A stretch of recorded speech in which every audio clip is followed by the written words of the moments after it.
microfone, eu podia ficar fazendo ali. Não, eu vou falar mais. Pode avançar. Eu avanço. Então vamos lá. Pode avançar, pode ir avançando. Então, esse é o título da minha dissertação de mestrado, tá? E eu mantive para a palestra porque eu acho que ele ainda é atual e ele cabe ainda no nosso contexto aqui de luta nesse momento, né? Que é o discurso do Escola Sem Partido, polêmica e interdição. Pode avançar, por favor. Pode avançar. Então, nessa minha fala, eu vou precisar que vocês se remetam, se recordem de alguns momentos históricos aí, que eu não vou aprofundar nenhum, mas só para a gente lembrar, eu vou fazer uma cronologia rápida aqui, que tem que ser tudo muito rápido, né? Então, a gente tem que lembrar da Constituição de 1988 e vou destacar um ponto, que é a liberdade de cátedra, né? Que está ali no artigo 26, inciso 2º, mas tem várias outras coisas na Constituição que também são importantes para a nossa reflexão aqui agora. Como, por exemplo, a noção de cidadania, que está lá, o conceito de liberdade, o conceito de todas as pessoas serem iguais, né, perante a lei, a educação universal, tem várias coisas ali, tá? Ensino universal. Então, mas eu vou destacar esse item especificamente. Pode pôr o próximo, por favor. A Lei de Diretrizes e Bases de 1996, né, e onde eu vou destacar de novo alguns conceitos que estão ali, da cidadania, da liberdade e da pluralidade, que ela já prevê isso, né? Já em 1996. Pode avançar. Isso já é uma coisa mais específica do tema que eu vou falar, tá? Que o Escola Sem Partido. Em 1998, numa conferência episcopal no Peru, uma conferência da Igreja Católica, em que tinha, por exemplo, como figura central ali, figura forte, o ainda não Papa Bento XVI, ele não era Papa naquela época, mas veio a se tornar logo em seguida. Então era uma ala muito conservadora da Igreja Católica, né, que fez essa conferência no Peru, e foi lá que apareceu pela primeira vez o termo ideologia de gênero, que eu vou aprofundar mais para frente, tá? Pode avançar, por favor. Em 2002, você tem a ascensão da esquerda ao poder, né, que foi o primeiro governo Lula, né, e políticas afirmativas começam a ser o centro do debate, o centro da discussão. Para ser justo, no governo FHC isso já vinha acontecendo, mais timidamente. No governo Lula isso foi uma bandeira um pouco mais central. Pode avançar, por favor. Então, aí veio aqui, ó, a criação do site Escola Sem Partido, em 2004. Eu vou falar bastante dele, então não vou me ater nele aqui agora, tá? Mas foi em 2004, e ele já aparece como uma reação a tudo isso que veio antes. E ele já retoma aquele conceito ali de ideologia de gênero lá de 98, tá? Pode avançar, por favor. As manifestações populares de 2013, eu destaquei ali o surgimento do MBL, do Vem Pras Ruas, que são movimentos de direita e extrema-direita, que foram muito atuantes, principalmente no próximo ponto. Pode avançar. Não, mais um. Mais um. Aí. Em 2018, nas eleições presidenciais que foram polarizadas, esses movimentos vão ser centrais ali na disputa mesmo das falas, naquelas falas antipolíticas, né? De pessoas que estão na política a vida inteira e que falam que não são da política, né? Vocês sabem como isso aconteceu. Só vou voltar nos pontos anteriores. Pode deixar assim, pode deixar tranquilo.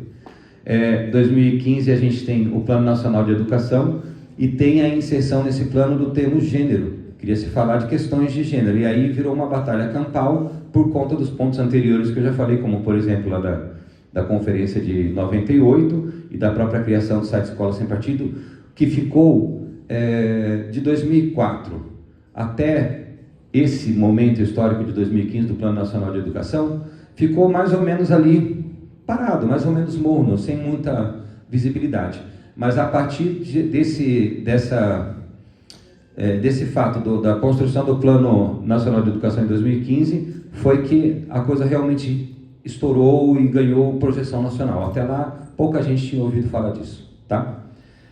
Aí a gente tem o impeachment da Dilma, ou o golpe, né? Eu vou falar dessa dualidade impeachment-golpe como uma forma de interdição, que está até no título do meu trabalho, porque um grupo vai chamar de um nome e o outro vai chamar de outro, tá? O grupo que lutou pela derrubada dela vai chamar de impeachment e vai dizer que foi legítima e vai dar uma série de características, digamos assim, legalistas para isso, né? E o outro grupo mais à esquerda que vai perceber esse movimento como um golpe, né? Como uma forma ilegítima de derrubada da presidenta, né?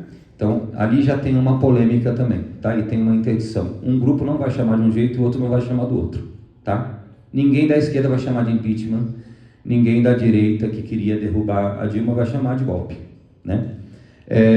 Aí, as eleições presidenciais que nós já falamos, eu destaquei ali o kit gay, que foi central nessas eleições, a coisa do pânico moral, que eu vou retomar depois também.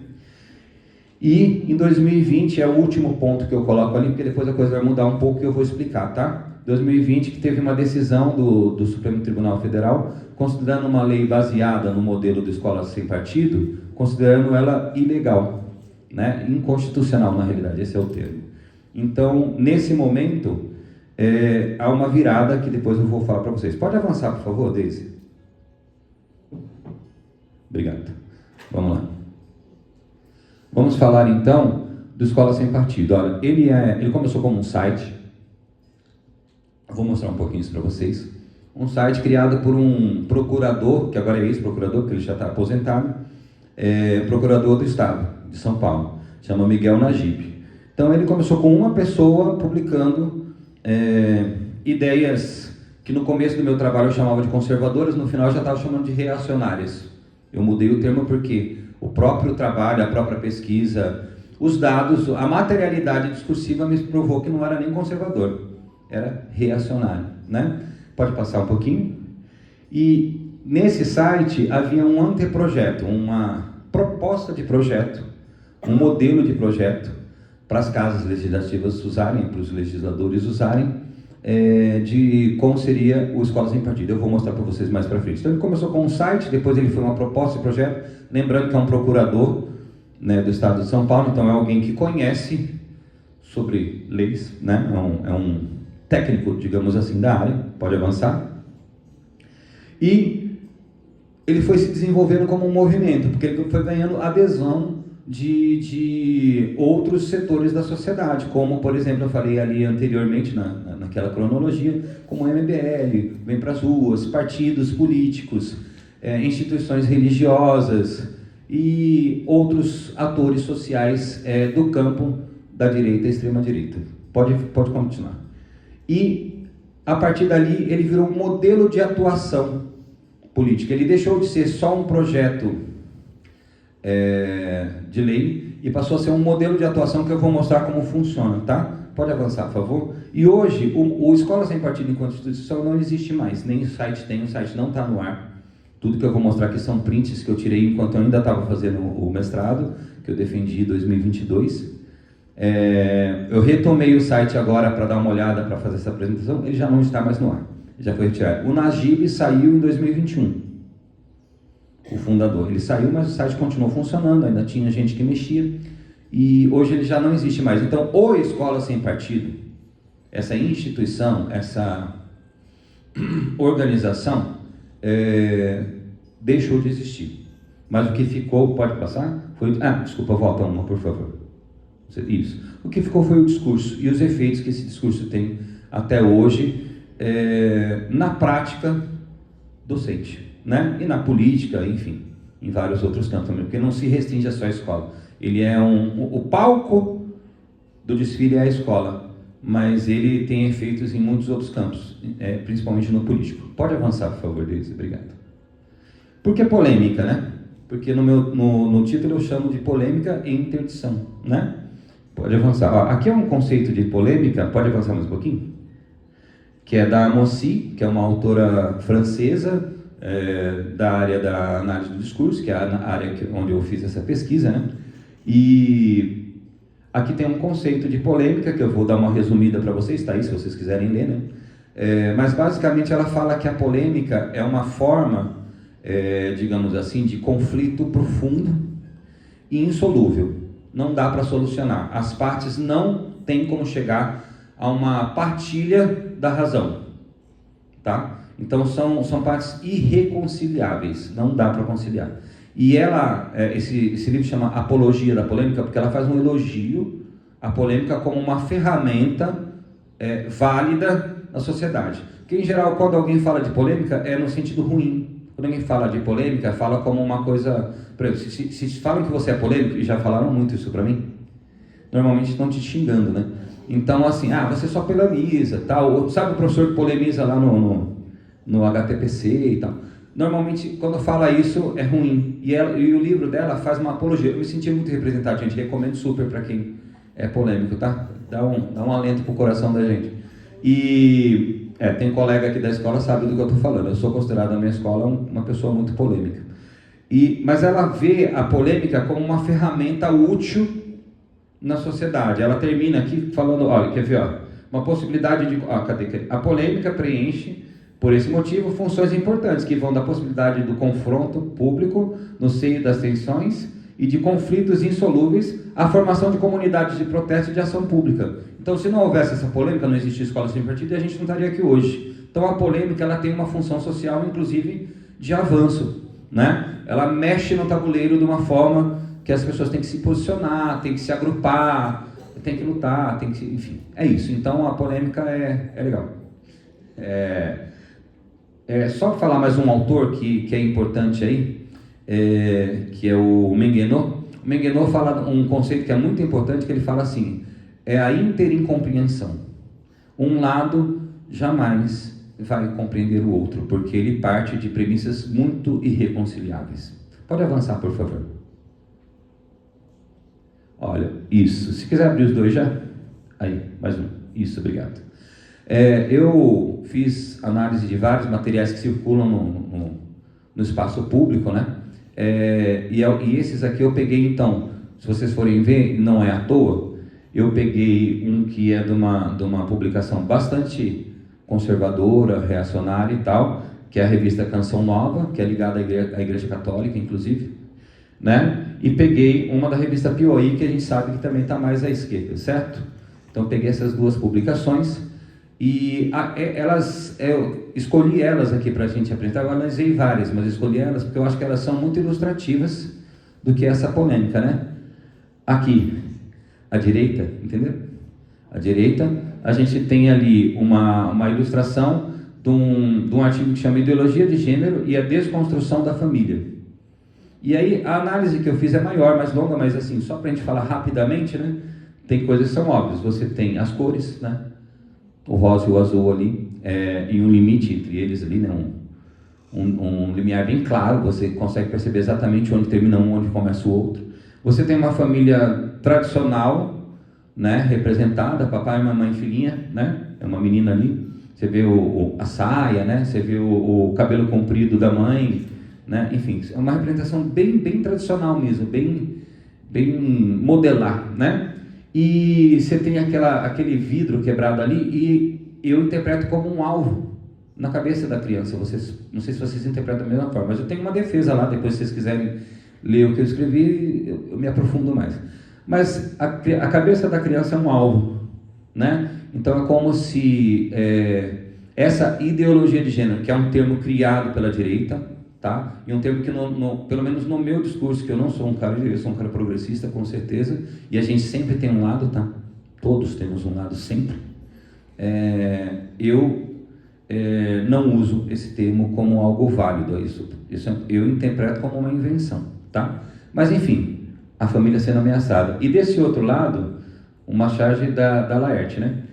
Que foi publicada na revista Piauí, e que está do lado esquerdo, que mostra ali homens engravatados, que eu interpretei como sendo políticos, basicamente, né? Os que detêm ali o poder da decisão da lei e tal, jogando como se fosse aquela produção de estamparia, né? Do metal derretido, né? numa forma para fazer um formato padrão, né? E se repetir, se repetir, se repetir. E esse formato ali é a família tradicional, bem parecida com aquela. Com o acréscimo do menino, né? Você tem o menino, a menina, o homem e a mulher. E está escrito do lado, família. Né? Então, isso é a polêmica. De um lado, aqueles que acham que a família está sendo atacada, né? Que tem um argumento de que aquilo é que é família. E do outro lado, aqueles que entendem que a questão da identidade individual está sendo atacada e que as pessoas são obrigadas a se enquadrar em um padrão no qual elas não se veem, enfim, estão sendo à força encaixadas ali. Tá bom? Pode passar, por favor. Eu estou falando rápido por causa do tempo. Podem me interromper se for o caso, tá? Não precisa esperar o final não, tá bom? Vamos combinar assim? Se alguém quiser falar alguma coisa, levanta a mão, eu paro, a gente vai falando. Pode ser? A gente deixa no final uma discussãozinha também, mas se tiver alguma coisa que for fundamental, já ataca aí, tá bom? Então vamos lá. Por que interdição? Tá? Porque está lá no título do meu trabalho. Por que eu chamo de interdição? Vamos dar uma lidinha. Esse é texto meu, né? O conceito de interdição em análise do discurso, já utilizado por diversos autores, entre os quais eu destaco o Foucault e o Menguenot, mas vários já usaram, tá? É uma coisa já bastante comum na análise do discurso. Refere-se a uma proibição da utilização em um certo discurso de um termo, expressão, tema, característico de uma outra formação discursiva, que lhe seja rival em alguma medida. Exemplo simples. Um evangélico nunca vai chamar de missa um encontro, digamos assim, como é que eu vou chamar? Religioso, obrigado. Ele nunca vai chamar de missa o encontro religioso dele, ele vai chamar de culto. Enquanto, por outro lado, o católico nunca chamará de culto, ele chamará de missa. Por quê? Porque são essas proibições que elas são tácitas. Às vezes ninguém te fala, você simplesmente é interpelado por aquilo. O discurso ele te antecede, o discurso ele te interpela. Você, antes de falar, a sua fala já existia em pedaços que você monta, né? Isso é uma noção bem macarrônica de discurso, tá? Mas só para ficar mais prático, tá? Então, a interdição é uma espécie de proibição. Se você é desse discurso, você não pode usar aquela expressão, você não pode falar desse tema, você não pode andar desse jeito, não é só fala não, tá? Você não pode expressar seu corpo desse jeito, entendem? Tá? Então, a interdição é a proibição de se fazer isso em um certo discurso, ok? E aí, eu termino dizendo que a interdição, portanto, é constitutiva do discurso, já que a ausência ou a negação de um uso do elemento interditado ajuda a delimitá-lo, defini-lo como tal. Se você é católico, você vai na missa. Se você é evangélico, você vai no culto. Ponto. Isso te define. Se você é de esquerda, no Brasil, você chama de golpe o que aconteceu em 16. Se você é de direita, você vai chamar de impeachment. Ok? Tá claro isso? Eu estou na parte conceitual ainda. Tá maçante? Está tudo bem? Pode seguir? Segue para nós, por favor. Então, pode mais um. Isso. Isso aí são imagens printadas da versão para celular do site do Escola Sem Partido, tá? E aí eu já vou entrar exatamente no site. Aqui, nesse lado, a gente tem uma introdução, digamos assim, da principal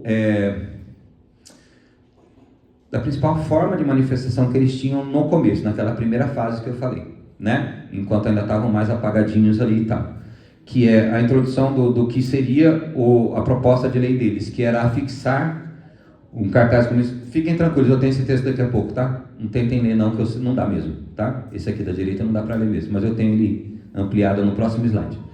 Mas já fixaram um cartaz enorme, tinha até as medidas 60 por 40, se não me engano, então é uma coisa grande, nas salas de aula com esses deveres do professor. A proposta de lei era essa, tá? Esse cartaz está lá do ladinho da sua lousa, onde você está dando aula. Uau!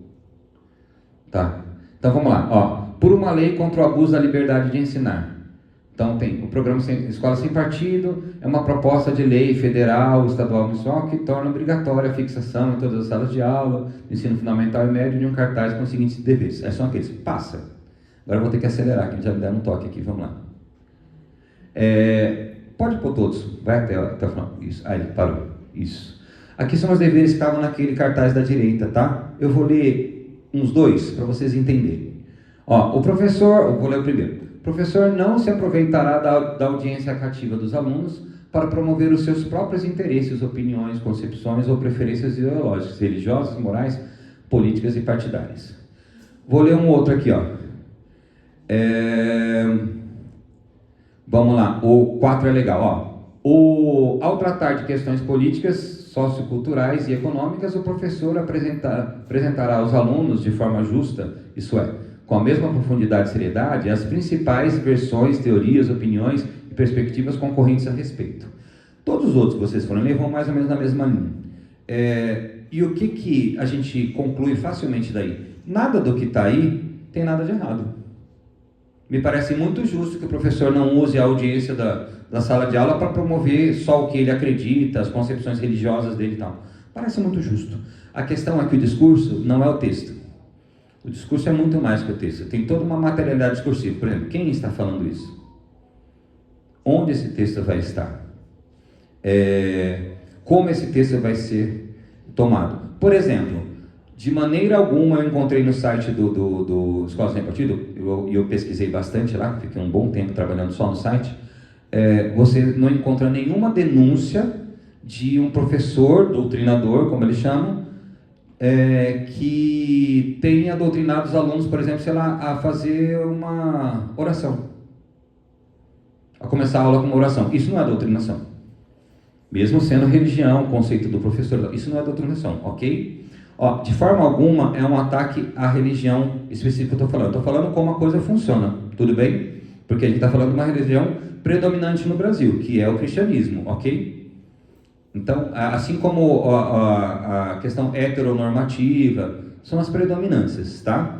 Então, por exemplo, de maneira nenhuma a gente vai achar no site do Escola Sem Partido uma denúncia que mostra que um professor passou um beijo num filme que tinha um beijo entre um homem e uma mulher. De maneira nenhuma, o professor que passe alguma coisa que tem um momento ali hétero vai ser mal visto. De maneira nenhuma, o professor que falar sobre o capitalismo, por exemplo, como uma forma de governo, uma forma econômica, enfim, vai ser mal visto ou vai ser denunciado pela Escola Sem Partido. Vocês estão entendendo? Então a questão não é o que está escrito, é o discurso disso. É maior, é mais amplo. A materialidade discursiva, ela abarca outros elementos. Pode avançar, por favor. Bom, então, como eu falei isso eu já falei um pouquinho. Eles tinham uma estratégia, o primeiro momento era uma estratégia legalista, que era de tentar aprovar em casas legislativas, como essa, onde a gente está agora, leis no modelo de escola sem partido. A gente teve isso há 2 anos aqui. No caso de um professor de história, que mostrou um vídeo que falava de, se eu não me engano, eu posso estar errado no detalhe, tá? Mas é um amigo meu, eu conheço. Que mostrou um vídeo que tratava acredito que era de mitologia, e no meio do vídeo tinha, sei lá, 1 segundo, um beijo entre 2 homens ali. Era um desenho, né? E isso deu uma polêmica muito grande. Já vieram de novo com a história de uma lei para proibir. Então a primeira estratégia era essa, tá? Pode passar, por favor. Isso. Aí, o que aconteceu? Como teve aquele evento que eu já citei, de 2020, que foi o Supremo considerar inconstitucional leis no modelo de escola sem partido, o discurso mudou. Então eles passaram a ser uma instituição, enquanto ainda existiam, mais de vigilância e controle, de pânico moral. Você sabe o que é pânico moral? Eu preciso explicar. Melhor falar rapidinho? O pânico moral que é você... Sabe aquela... as nossas crianças, coitadinhas inocentes, elas não podem ouvir falar disso. Olha, então na escola... A coisa do kit gay, sabe? A escola vai transformar moralmente, a escola vai destruir a família. É o pânico moral, né? Deixar as pessoas em pânico sobre questões morais. Então vamos lá. Aqui era digamos, uma matéria, né? Anunciada ali, tal, mas a gente percebe que ela já é bastante... Cara, dá para falar tanta coisa aqui, a gente está muito apertado aqui. Mas eu vou falar de uma, tá? Para a gente não ter problema, tá? Eu vou passar um pouquinho. Ó, vítimas da doutrinação, processo do Estado de Santa Catarina por danos morais. Aqui tem tanta coisa para falar, dá para falar da etnia da criança, dá para falar do verde e amarelo, né? E tudo isso eu falo no meu texto, tá? Se vocês quiserem conversar mais sobre isso outro dia, a gente marca aí, tá? Mas eu quero falar só daquele dali, vítimas da doutrinação, tá? Falar só dele, para vocês entenderem como funciona a análise do discurso. Quando fala vítimas da doutrinação e não vítimas de doutrinação, por exemplo, ele pressupõe, é um pressuposto, que doutrinação todo mundo já sabe o que é. Ele dá como algo que já foi dito. Avança mais uma, só um pouquinho. Isso, aí, é um pré-construído. Ou seja, não precisa explicar o que é doutrinação, todo mundo já sabe. Todo mundo que partilha esse discurso, estão entendendo? Então, vítima da doutrinação, já sei o que é doutrinação. É falar de comunismo, é falar de gaysice, entendem a lógica? Tá? Então, ele já entende aquilo como sendo dado. Volta um pouquinho, só volta um pouco. Aí. E desse aqui eu queria falar uma coisa, desse lado aqui. Tem muita coisa para falar, tá? Estou acelerando aqui, tem uma parte final que eu preciso mostrar. Desse lado aqui, a gente tem uma propaganda de denúncia, que parece muito com, por exemplo, os órgãos oficiais do governo que oferecem, sei lá, denúncia, o Disque 100, por exemplo, que é o 100, né? Que é violência contra a mulher. É 100? Acho que é 100. O Disque 100. Só que ali, se você ver uma propaganda do Disque 100, que eu analiso no meu texto, tá lá, tem uma chancela do governo federal. Você tem ali uma autoridade que vai receber aquela denúncia e vai tratar aquela denúncia, né? Você tem uma autoridade instituída dentro do processo democrático para tal. Aqui, a autoridade é eles. Eles se auto-intitulam uma autoridade para receber denúncias. E eles tinham assessoria jurídica e tudo mais. Então, era pesado. Pode avançar. Isso aí eu já falei, pode passar. Então, aí passou a ser uma estratégia de coação com o professor. Que aí a gente chega na nossa realidade de sala de aula. É aqui que eu queria chegar, tá? Mas não sem um caminho técnico. Então, uma estratégia de coação. A principal consequência dessa estratégia de coação, na minha análise, é a pré-censura que a gente faz hoje. Quando você pensa, vou tocar uma música, pensa desde lá da creche, vou colocar uma música para os meus alunos dançar. Você pensa, mas essa aqui fala de saci, a saci não pode falar. Bom, essa aqui é festa junina, não, pode, agora é festa da família. Aí você fica com aquela, sabe, porque aí tal religião vai ficar... É complicado. A gente está num momento de pré-censura muito séria.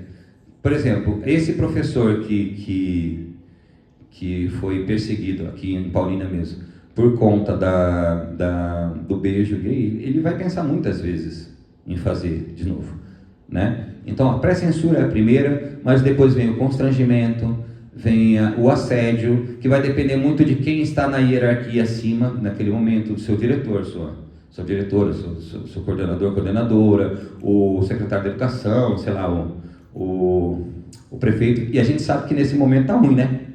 Então, assim, o assédio vai vir, ou os seus vereadores. Pode passar, por favor. E aí, eu peguei alguns trechos de duas matérias que eu analisei, tá? De revista, uma de revista e uma de um jornal. E são depoimentos de professores. Enquanto eu falo, vocês podem dar uma lida ali, mas são coisas muito graves, tá? Doenças psicológicas, perseguições, processos, ameaças de morte, são as coisas mais terríveis que vocês possam imaginar. Estratégias dos escolas sem partido usadas em sala de aula, até parecidas, se assemelhavam, por exemplo, às estratégias nazistas, do tipo infiltrar aluno para pegar o professor fazendo, filmar, gravar. Então, assim, coisas muito graves, tá? Aconteceram. E aqui são só alguns exemplos que saíram nas duas matérias que eu peguei como referência, tá? Mas, com certeza, os professores sofreram isso aqui na nossa própria rede, poderiam contar histórias parecidas, tá? Vamos seguir. Então, agora eu vou falar de resistência, né? Então, pode passar, pode abrir essa página toda. Isso. Opa, voltou. Aí. Então, aqui eu vou começar a falar de como a gente pode resistir. Talvez seja o nosso papo agora das perguntas, talvez seja isso. Como a gente pode resistir, né? Primeiro, é importante dizer que existe uma delimitação de função social entre o que é família e o que é escola, o que é professor, o que é pai e o que é mãe, né? Então, isso é a primeira coisa. Um pai não legisla, uma mãe não legisla sobre um plano de aula. Quem legisla sobre o plano de aula são leis de referência como essas que estão aí. Como, por exemplo, essa que fala da liberdade de aprender, ensinar, pesquisar e divulgar a cultura, o pensamento, a arte e o saber, o pluralismo de ideias. Então, quem legisla é a lei, não um pai ou uma mãe, e nem mesmo o professor, né? Então, essas referências a gente precisa ter se a gente quiser fundamentar o que a gente está fazendo em sala de aula. Pode avançar um pouquinho? Aqui eu peguei algumas parou, voltou. Isso. Algumas referências de... esqueci o nome, peraí. Da BNCC, são habilidades, obrigado. Está muito rápido o negócio aqui, eu sou mais lento. De algumas habilidades que estão na BNCC e que certamente são campos de disputa, tá? Vou ler a primeira, eu peguei lá de português, só para quem não é professor que está aí, aquele código, eu sei que é de português, que tem LP, língua portuguesa ali, tá vendo? Tá? Ensino fundamental, 6º ao 9º ano, estou falando do primeiro lá, tá? Língua portuguesa, aí é o primeiro, eu peguei o primeiro, tá? Primeiro de português, ele diz o seguinte, ó: diferenciar a liberdade de expressão de discursos de ódio, posicionando-se contra a esse tipo de discurso. Vislumbrando, não, a digitação está errada. Vislumbrando a possibilidade de denúncia quando for o caso. Então, só isso já é uma polêmica muito grande. Se você chamar, por exemplo, sei lá, de discurso de ódio, um discurso que fala, sei lá, contra um beijo homossexual, por exemplo, você vai ter problemas, mas está na BNCC, né? Pegar um de ciências aqui, qualquer, que tem 2, vamos pegar esse último, que é bem polêmico. Ó, e é do ensino fundamental, tá? 8º ano, ciências, tá vendo? Tá ali. Reconhecer a sexualidade humana na sua integralidade, selecionando argumentos que evidenciem as dimensões biológicas, socioculturais, afetivas e éticas, valorizando e respeitando a diversidade de manifestações e expressões de identidade humana e compreendendo o preconceito e a discriminação como uma construção social. Aqui você está falando de identidade de gênero, por exemplo, né? Então, está na BNCC, que é um documento de referência. Então, o professor, ele tem que falar disso, ele é até obrigado a falar disso, né? Só que ele vai encontrar problemas, então é preciso que ele saiba que tipo de problemas ele vai encontrar e que ele se previna contra isso, colocando isso no seu planejamento, explicando. Então, assim, você, professor, tem que ser capaz de debater com quem vai te pressionar. E as 2 últimas partes, pode passar. Pode passar para... Aí, parou. Isso eu pedi para um professor amigo meu, porque ele me mostrou, e eu achei muito exemplar, que foi uma mãe que escreveu para ele. Basicamente, o contexto é o seguinte: ele ia apresentar um trabalho sobre cultura africana e ia falar de vários aspectos, né? Sei lá, língua, geografia, história, cultura, religião e tal. A gente sabe onde pegou, né? Então tá. E aí, quando a coordenação recebeu essa mensagem da mãe, que eu reproduzi, eu dei um pouco de editada, porque tinha coisa de WhatsApp, né? Tinha um pouquinho de erro, de repetição e tal. Eu dei uma editada, mas basicamente isso aí, mudei 2, 3 palavras. Eu vou ler para vocês, é a última, é esse e a resposta do professor, que eu achei exemplar, tá? Vamos lá. Bom dia, meu nome é X, né? Sou mãe do aluno X do nono X, 9º ano. Preciso falar com alguém responsável sobre a disciplina de História. Tem um trabalho que será feito hoje sobre religiões africanas, cujo tema é tribo Elbe, acho que é isso, onde o grupo de meu filho apresentaria. Como mãe, representante legal pelo menor, responsável pela formação moral, social e espiritual do meu filho, não permitirei que participe desse trabalho, pois somos cristãos e o site em que o professor pediu que pesquisassem fala de rituais e a culinária como oferenda a orixá, e ele ia levar alimentos para compartilhar com a turma. O Estado é laico, o grifo é dela, tá? O grifo é dela. O Estado é laico e quero saber como fica a situação dele não apresentando. Inclusive, eu não o mandei para a escola hoje justamente por conta dessa questão. Então, ela faz um questionamento e se posiciona contrária à participação do filho por conta de uma questão religiosa. Pode avançar. E essa é a resposta do professor, que eu achei exemplar como uma forma de luta. Eu vou ler para vocês. Eu não posso dizer o nome do professor nem da mãe por uma questão ética, tá? Mas é um amigo pessoal. Vamos lá. Bom dia, mãe. Ele sabe, tá? Que eu pus aqui, só deixar claro, tem a permissão. Ó. Bom dia, mãe. Aqui é o professor X de História. Não tem problema se o X não apresentar, o aluno, né? A responsabilidade, nesse caso, não será dele, não vou prejudicá-lo. Mas é importante esclarecer que é justamente pelo fato de o Estado ser laico que questões religiosas, pessoais, não devem interferir no processo formativo dos alunos, assegurado por lei. A Lei 10.639/03 obriga as escolas de ensino fundamental e médio a ensinarem sobre história e cultura afro-brasileira. Essa lei é uma daquelas que eu tinha colocado lá, tá? Estudamos desde sempre na escola a história do cristianismo, da Europa e do Ocidente. Nada mais justo do que também estudarmos a história e as culturas que também formam nossa identidade étnica e cultural e que sofreram séculos de violência, ódio, discriminação e preconceito, apesar de participarem ativamente na construção do país. Estudar uma cultura não significa pregar ou praticar nenhuma religião. Infelizmente, é por desconhecimento e por não estudarem que as pessoas continuam discriminando e julgando aquilo que não conhecem, perpetuando o racismo cultural que predomina em nosso país desde o início da escravização. É para combater esse tipo de violência e intolerância que existe a lei e a escola e a Semana da Consciência Negra no Brasil, o país que mais escravizou pessoas negras e por mais tempo, sem nenhum preparo social. Acho que tem mais um pedacinho, vê se tem. Espero que compreenda. Obrigado. Também falo meu obrigado.